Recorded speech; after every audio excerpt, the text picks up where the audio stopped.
हम लोग कर रहे हैं। भारत भूमि की ही विशिष्टता है।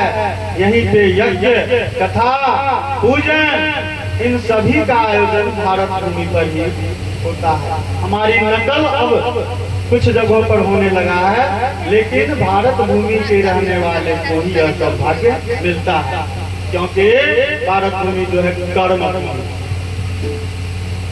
तो ऐसे महान भूमि पर हम लोगों का जन्म हुआ है।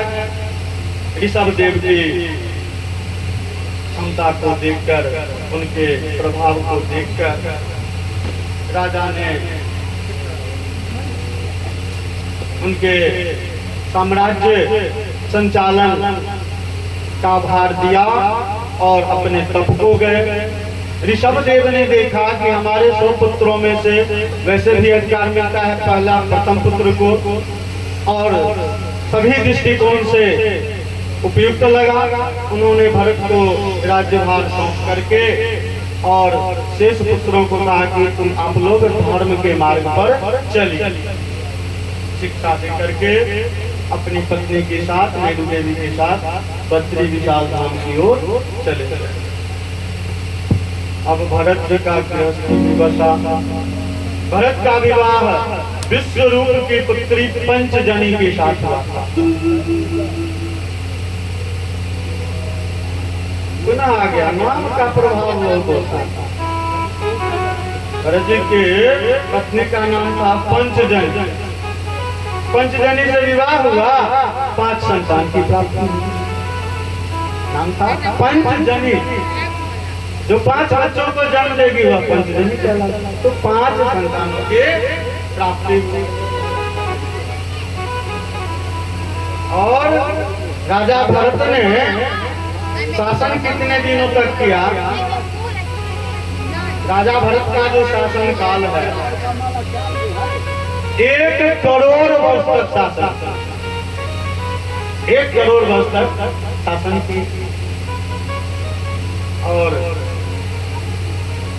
जब 1 करोड़ वर्ष तक शासन के मन अब भर गया, तब अपने पुत्रों को राज्य सौंप दिया। और राज्य सौंपने के बाद भगवान का ध्यान लगाने हेतु गंडकी नदी के किनारे आ गए। आश्रम में रहना शुरू किया। भगवान का ध्यान, भगवान का ध्यान करते रहते थे। अब भगवान की आराधना में तल्लीन हो गए। पहले से भी तो भक्ति भाव था। एक दिन की स्थिति क्या होती है? भरत देखते हैं आश्रम उनका गंडकी नदी के किनारे घूमे, तो देखा कि नदी तट के समीप एक हिरनी है जो कि पानी पीने के लिए जा रही है। एक हिरनी जा रही है नदी के किनारे। देख रहे हैं, हरियाणा देखने में बहुत सुंदर होता है, आकर्षित कर लेता है। इसी बीच शेर की आवाज सुनाई, शेर की दहाड़ सुनाई। भरत ने भी सुना। उस शेर की दहाड़ को सुनकर डर के मारे हिरनी क्या करती है? जान बचाने के लिए छलांग लगा देती है। शेर हिंसक भी है, मार करके खा जाए। अपना जान बचाने के लिए हिरनी पानी पी रही है, आवाज सुनाई दिया, छलांग लगा। उस हिरनी की अवस्था क्या थी कि वह गर्भवती थी। भय के मारे छलांग लगाई। छलांग लगाने के फलस्वरूप गर्भपात हो गया और हिरण शावक पानी में तैर गए। भरत सब दृश्य देख रहे हैं, दौड़े चले आए। उन्होंने हिरण शावक को निकाला, आश्रम लाए और उसकी देख रेख करने लगे, आश्रम में रहे। अब धीरे धीरे क्या हुआ कि उस हिरनी के प्रति उनकी आसक्ति बढ़ने लगी, हमेशा उसको सहलाने में लगे रहते थे, उसे देखकर आनंद मिलता था। अब क्या हुआ कि ध्यान उनका भटक गया, हमेशा भगवान का भजन करना, भजन करने को आए थे, पुत्रों को साम्राज्य सौंप दिए। हिरनी वाली घटना से पूर्व तक सब कुछ ठीक ठाक चल रहा था, लेकिन जैसे ही उस हिरण शावक को लाए, उसके प्रति वे अधिक समय देने लगे। अब अधिक समय देने लगे। द्वितीय दिवस की कथा में आया था कि संसार के साथ रहो लेकिन किसी का संग नहीं करो। अब यहाँ इनके साथ क्या हो गया कि उस हिरण शावक के साथ उनका संग हो गया, आसक्ति बढ़ गई, लगाव बढ़ गया, और भक्ति भजन पूरी तरह से भूल गए। जब उनकी मृत्यु हुई तो अगले जन्म में क्या हुआ, मृग के रूप में हुए जन्म। पुरंजन एवं पुरंजनी की कथा में भी हम लोगों ने श्रवण किया था कि जिस के प्रति आप अधिक आसक्त रहेंगे आपको वही प्राप्त होगा। तो आसक्ति बढ़ गई किसके प्रति, उस हिरनी के प्रति। नतीजा क्या हुआ, उसी स्वरूप में उनको आना पड़ा। लेकिन भगवान का भजन करते थे, पूर्व का जो अर्जित था उसके प्रभाव से उन्हें पूर्व जन्म की सभी बातें याद थी। तो इस मृग रूप में उन्होंने क्या किया, काफी पश्चाताप हुआ कि मैंने घोर अपराध कर लिया, घोर गलती थी, और पुनः इसी के आश्रम के समीप आए और अपने शरीर के आधे भाग को, अर्थात मृग स्वरूप में जो शरीर लिए जन्म हुआ, आधे भाग को नदी के जल में डुबो करके उस मृग शरीर का त्याग किया,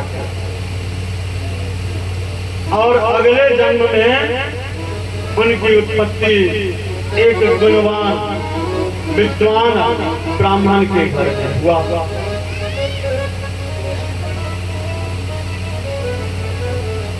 चूंकि पूर्व जन्म में भक्त के रूप में जो थे, उस जन्म में जो उनकी भक्ति थी, उसके प्रभाव से पुनः इस जन्म में भी उनको दोनों जन्मों की बात याद थी, स्मरण था। नतीजा क्या हुआ कि भगवान का भजन करने लगे। अब चूंकि इस बार मनुष्य की योनि हुई है, सारी बात याद है, क्यों स्वरूप बदला, आसक्ति के कारण। इस बार जो उस विद्वान ब्राह्मण के घर में जन्म लिए, बाल्यावस्था से ही सबसे अलग रहते लगे, किसी से कुछ बोलना नहीं, खोए खोए से एकांत चाहते हैं, लेकिन उसके पीछे भजन कर। और पिताजी हैं विद्वान, अपने सभी अन्य संतानों की भांति उसे भी शिक्षा दीक्षा देना चाहते थे, पढ़ाने का बहुत प्रयास किए, लेकिन सफलता नहीं मिली। आज जो सिखलाया गया कल पूछा गया नहीं बतलाते थे। ऐसी स्थिति देख करके उनका नाम पिताजी ने रख दिया जर भर। जर का मतलब क्या होता है? शून्य, निस्तेज, जिस पर कोई प्रभाव नहीं पड़ता, उसे जर कहते। तो उन्होंने नाम रख दिया जर भर कि भाई इसके ऊपर कोई प्रभाव नहीं पड़ रहा।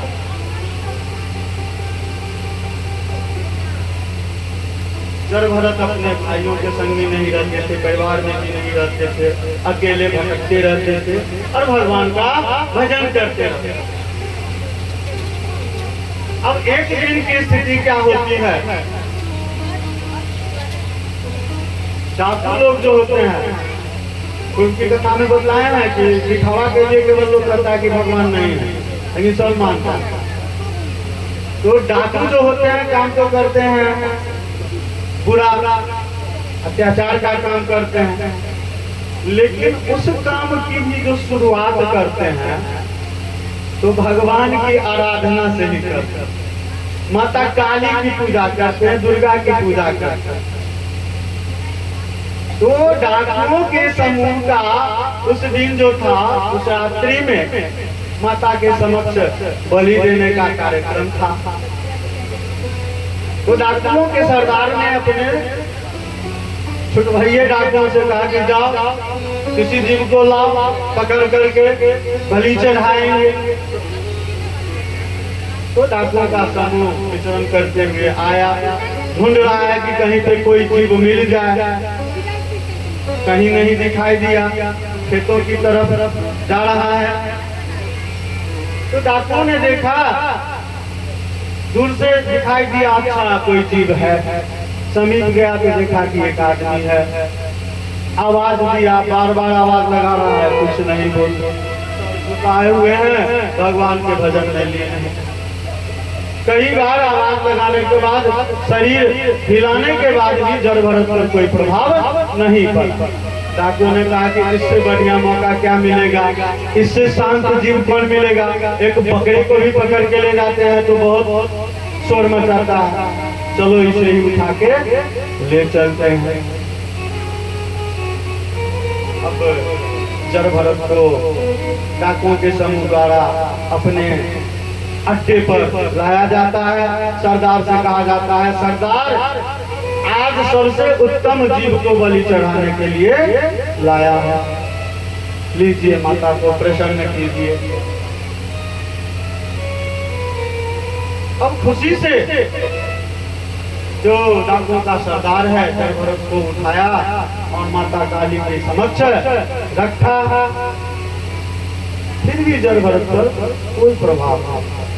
जड़ भरत उसी प्रकार सर झुकाए। जैसे ही सरदार के द्वारा ध्यान से तलवार निकाला गया और तलवार जैसे ही डाकू ने निकाला, उसी समय माँ भद्रकाली प्रकट हो गई। बोल माँ भद्रकाली की जय। माँ भद्रकाली ने वहां प्रकट होकर के उन डाकुओं का सोनिधि करके उनका अंत किया और जड़ भरत की रक्षा की।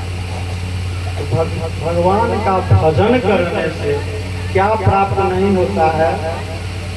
कितने उदाहरण चाहिए। लोग कहते हैं कि बतावा न ककरा की भेल, उदाहरण का एक पत्ता भी उनके प्रभाव के बगैर नहीं मिल सकता है। तो जो जड़ भरत होते हैं, ये जड़ भरत भगवान की भक्ति में लीन थे, लेकिन उसके विपरीत वाले जितने जड़ भरत लोग हैं, उन्हीं के द्वारा ऐसे व्यर्थ के प्रश्न पूछे जाते हैं, विचलित करने वाले, भटकाने वाले प्रश्न पूछे जाते हैं। तो माता भद्रकाली प्रकट होकर के अपने भक्त की रक्षा की। तो माँ भद्रकाली के द्वारा जड़ भरत की रक्षा से शिक्षा मिलती है कि यदि आप निर्विकार भाव से पूर्णतः आश्रित होकर के भगवान के प्रति समर्पित होकर के उनके भजन में रहते हैं, उनका स्मरण करते हैं, तो भगवान सदैव आपकी रक्षा को तत्पर रहेंगे। भगवान के भजन से हमें सब कुछ प्राप्त होता है। हम लोग मिथिलावासी हैं और माता की पूजा अर्चना विनम्रता के साथ करते हैं। प्रत्येक घरों में माँ भगवती विराजमान है और भद्रकाली के रूप में अवतरित है। तो माता काली का एक मैथिली में भजन है।